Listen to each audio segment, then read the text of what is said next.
ত্রয়োদশ জাতীয় সংসদ নির্বাচন উপলক্ষে কোস্টগার্ড সদস্যদের নির্বাচনী দায়িত্বে নিয়োজিত থাকার সুযোগকে কাজে লাগিয়ে কিছু অসাধু চক্র পুনরায় সুন্দরবনে সক্রিয় হওয়ার চেষ্টা করে। তবে সুন্দরবনকে দস্যুমুক্ত করার দৃঢ় সংকল্প ইতোমধ্যে কোস্টগার্ড বিশেষ সাঁড়াশি অভিযান আরম্ভ করেছে।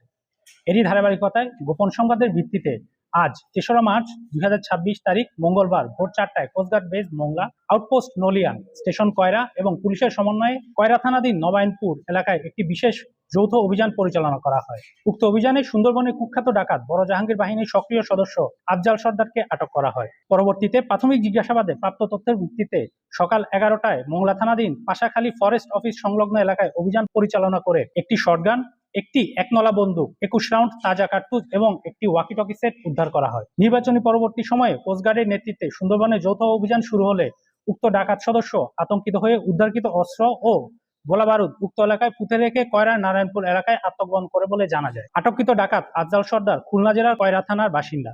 সে দীর্ঘদিন যাবৎ বড় জাহাঙ্গীর বাহিনীর সঙ্গে ডাকাতি এবং ডাকাত দলকে অস্ত্র, গোলাবারুদ ও রসদ সরবরাহের মাধ্যমে সহযোগিতা করে আসছিল। উল্লেখ্য, উক্ত ডাকাত সদস্যের বিরুদ্ধে কয়রা ও ডুমুরিয়া থানায় মোট 5টি মামলা রয়েছে বলে জানা যায়।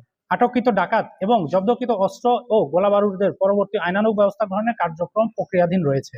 আমরা দস্যুদের উদ্দেশ্যে বলতে চাই, সুন্দরবনকে দস্যুমুক্ত রাখতে কোস্টগার্ডের অভিযান অব্যাহত থাকবে।